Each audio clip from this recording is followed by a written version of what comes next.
Mi nombre es Ricardo y sean ustedes bienvenidos a un nuevo video en el que les hablaremos de temas bastante interesantes. El día de hoy tenemos de invitada a una amiga que nos hablará más a fondo de qué consiste este video. Hola a todos, muchas gracias por la invitación. Sí, como dijo mi amigo Ricardo, el día de hoy les presentaremos unas mesas redondas por parte de nuestros compañeros de segundo de secundaria del Colegio México Nuevo Campus Santa Anita, que han estado trabajando bastante para obtener unos resultados dignos de un reconocimiento. Este proyecto se enmarca dentro de la asignatura de Lengua Materna 2. Sí, efectivamente, han hecho unos trabajos fantásticos, pero creo que lo mejor antes de empezar será dar una breve explicación de qué es una mesa redonda. ¿No lo crees, Marifer? Claro, buena idea. De hecho, ahora que lo mencionas, creo que es bastante importante recalcar eso. Claro, para aquellos que no se acuerdan muy bien y nos sigan el paso a lo largo de este video.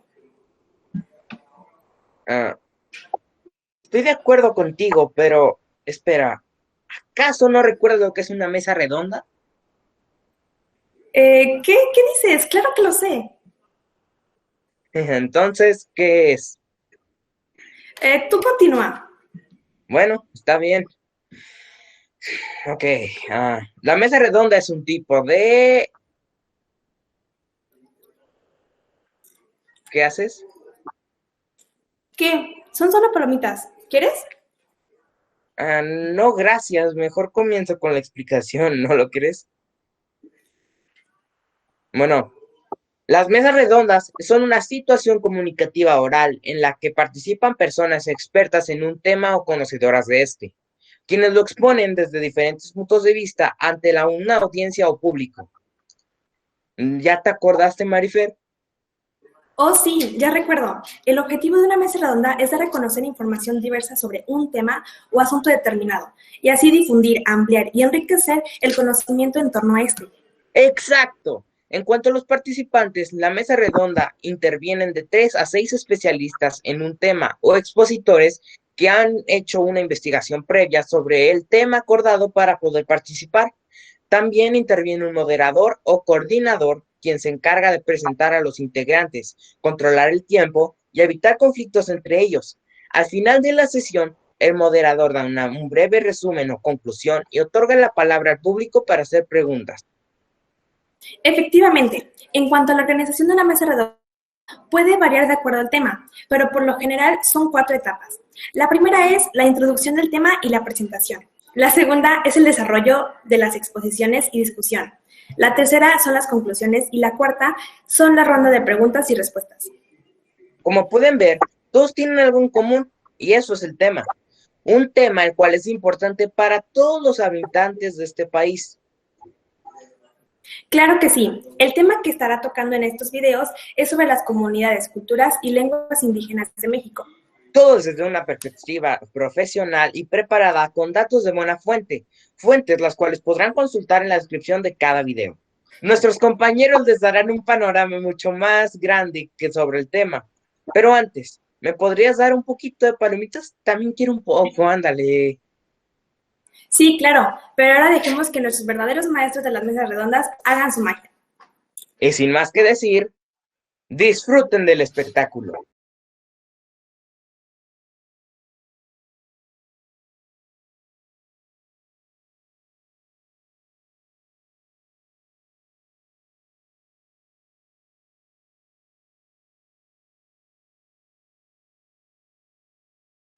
Buenos días, mi nombre es Ariana Peña Gómez, soy la moderadora de este equipo.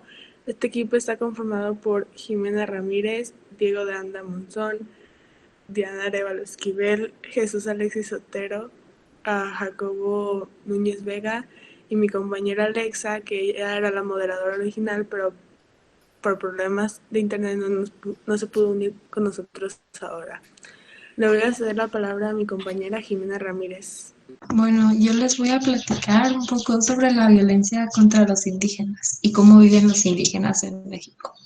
Las personas hablantes de lenguas indígenas se encuentran en severas condiciones de pobreza por la discriminación, aunque los grados de discriminación varían en los diferentes estados del país, la infravaloración social de su trabajo y también por la explotación intensiva de su mano de obra. Los grupos siguen siendo víctimas de violaciones de sus derechos civiles y políticos, en especial el derecho a la vida, así como de discriminación racial, intolerancia y exclusión social. Opinan que en el país sus derechos se respetan poco o nada. Las personas indígenas son poco valoradas por la mayoría de la población. Las desventajas que enfrentan de manera histórica los pueblos indígenas contienen factores asociados al racismo por el tono de piel, que limitan el acceso de oportunidades y el pleno ejercicio de los derechos fundamentales. Las mujeres trabajan en condiciones precarias, cuando pierden sus viviendas porque se ven obligadas a trasladarse a lugares en condiciones no adecuadas, donde ellas ni siquiera tienen un lugar digno donde lavar la ropa, cocinar y cuidar a sus hijos. Asimismo, hay mujeres embarazadas que se quedan sin alimentos y por consiguiente sus hijos e hijas nacen desnutridos. El despojo de tierras ha provocado muchas dificultades en la vida de las mujeres. Muchas gracias. Ahora yo les voy a dar varias de la historia de la violencia. Los pueblos indígenas históricamente han carecido de oportunidades educativas equivalentes a la del resto de los ciudadanos. Por lo tanto, los primeros cuentan con menos años de escolarización y tienen unos niveles educativos más bajos. Una gran parte de la incidencia de la pobreza entre las comunidades indígenas está relacionada con la falta de capital humano. Aunque la discriminación puede ser responsable de la diferencia de oportunidades de educación, es importante calcular la brecha en cuanto a ingresos aislando los efectos de la formación del capital humano. En una sociedad con paz positiva, la identidad étnica indígena no debería de ser una desventaja en el mercado de trabajo. Cuando se entra en la comparación de trabajadores igualmente cualificados, comparados a su vez a lo largo de los mismos niveles de educación. Hasta septiembre de 2020, de las 9.057.952 víctimas del conflicto armado que se encuentran inscritas en el Registro Único de Víctimas, 386.255 son indígenas, y hasta la fecha continúan siendo violados, desconocidos y discriminados por diferentes actores armados. Sus ciudadanos continúan enfrentándose a ataques como reubicación forzosa, amenazas y encarcelamiento, lo que los pone en peligro de desaparecer. Según la Organización Nacional Indígena y la Corte Constitucional, se han incluido 115 pueblos indígenas, de los cuales 68 se encuentran en peligro de extinción. A lo largo de la historia, estos pueblos han protegido sus tierras y han luchado por sobrevivir. Desde la época de los colonos hasta la actualidad, tuvieron que luchar primero contra los conquistadores, luego contra los colonizadores y todavía tienen que luchar con los grupos ilegales y otros actores armados que los han puesto en medio de una guerra exterior. La reubicación forzosa, el confinamiento, el asesinato de líderes y funcionarios, el reclutamiento forzado de jóvenes, las diversas formas de violencia contra mujeres y niñas, incluida la violencia sexual, los procedimientos de despojo territorial y las consecuencias significativas para sus derechos humanos y colectivos son solo pocos de los impactos que muchas poblaciones indígenas aún enfrentan hoy, según la Comisión. La tasa de homicidios de mujeres en regiones indígenas, además de tener una relación positiva con variables de tipo económico, también lo tiene como variables sociales de desigualdad de género, como la escolaridad y un índice de igualdad educativa. En regiones no indígenas, además de la variable económica, destaca el índice de igualdad económica entre hombres y mujeres. Esto da una pauta de las diferencias que existen entre la dinámica de los homicidios de mujeres indígenas y no indígenas. En el caso de la tasa de homicidios de hombre, tanto en regiones indígenas como no, está fuertemente asociada con variables económicas y de desigualdad o pobreza. Los 5 estados que ocupan las primeras posiciones en este ranking de no discriminación son Aguascalientes, Zacatecas, la Ciudad de México, Tlaxcala y quizás sorprendentemente Guerrero. Algunos de los estados más indígenas del país serían Oaxaca o Puebla, que ocupan puestos intermedios en el índice. Los últimos 5 son Sonora, Michoacán, San Luis Potosí y en el último lugar, Yucatán. Ahora le voy a ceder la palabra a mi compañero Diego de Anda. Bueno, yo soy Diego de Anda y les voy a hablar de qué forma maltratan a los indígenas. La Comisión Nacional de los Derechos Humanos, CNDH, indicó que la discriminación y la violencia contra los pueblos indígenas continúa y alertó que no se ha logrado consolidar la tutela efectiva de sus derechos en el sistema de prácticas sociales, jurídicas y políticas. En el país, a pesar de contar con uno de los mecanismos jurídicos más eficaces, aquí hay algunas prácticas discriminatorias, racistas e intolerantes contra indígenas de pueblos y comunidades indígenas. Violencia de género contra niñas, niños y adolescentes, feminicidios y resistencia social y comunitaria a la participación política de las mujeres indígenas. En el Día Internacional de los Pueblos Indígenas expresó que de acuerdo con los expedientes de queja que ha recibido subsisten obstáculos como la persistencia de prácticas discriminatorias, racistas e intolerantes contra integrantes de pueblos indígenas. Reconocimiento de los sistemas normativos de los pueblos y comunidades indígenas y la inobservancia del derecho de la consulta libre, previa e informada, ausencia de empleos bien retribuidos y tolerancia del trabajo infantil y sus peores formas, falta de regularización de las empresas transnacionales extractoras de recursos naturales, mineras y eólicas, dificultad en el acceso a la justicia de las personas indígenas, incluida la problemática de personas en el reclusorio.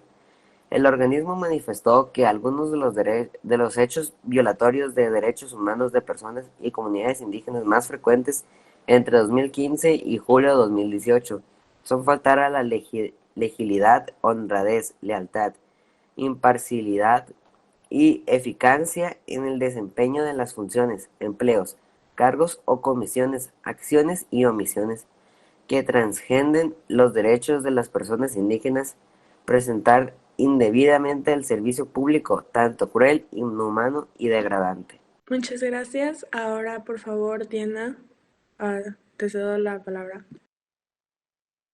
Hola, mi nombre es Diana Arevalo Esquivel y yo les voy a presentar las estadísticas que sufren los indígenas. En el 2017, la CNDH hizo la Encuesta Nacional sobre Discriminación, ENADIS, donde se arrojó que el 75.6% de las 39.101 personas entrevistadas considera que las personas indígenas son poco valoradas por la mayoría de la gente. 5 de cada 10 estima que los derechos de esa población son poco o nada respetados. En la encuesta, 40.3% de las personas indígenas declaró haber experimentado al menos una situación de discriminación, como rechazo o exclusión de actividades sociales. Lo hicieron sentir o miraron de manera incómoda, recibió insultos, burlas o le dijeron cosas que le molestará. Recibió amenazas, empujones o jaloneos o la obligaron a salir de una comunidad. De acuerdo con diversas organizaciones internacionales como Global Witness y Amnistía Internacional, México se mantuvo en 2019 como uno de los países más peligrosos para los activistas que defienden el medio ambiente y los derechos humanos, quienes experimentan hostigamiento, amenazas, represión y ataques mortales. En 2019, al menos 14 activistas y defensores del medio ambiente pertenecientes a diversos pueblos indígenas fueron asesinados, algunos de los cuales ya habían presentado denuncias por recibir amenazas. Los crímenes fueron cometidos principalmente en los estados de Chiapas, Chihuahua, Morelos, Oaxaca, Puebla, Tabasco y Veracruz, a raíz de conflictos territoriales, oposición y resistencia en contra de megaproyectos de infraestructura, extractivistas y de producción de energía. También en el periodo 2001 a 2016 ocurrieron 267.910 homicidios en México, de los cuales 89% fueron de hombres y 11% de mujeres. El 14% de homicidios de hombres ocurrieron en regiones indígenas y 16% en el caso de las mujeres, y el resto de los homicidios ocurrieron en regiones no indígenas. Muchas gracias por estas estadísticas. Ahora le voy a ceder la palabra a Jacobo. Ahora les voy a mencionar una de las acciones que se debe de hacer para reducir esta violencia súper injusta contra los indígenas y unas cuantas organizaciones que están encargadas de ello.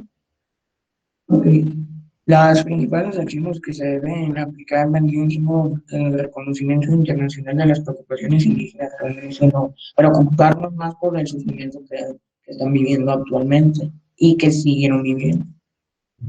Lo segundo, salvar las distancias en el derecho a propiedad intelectual, un esfuerzo permanente que vendría siendo más o menos proteger la libertad de los indígenas hacia la educación.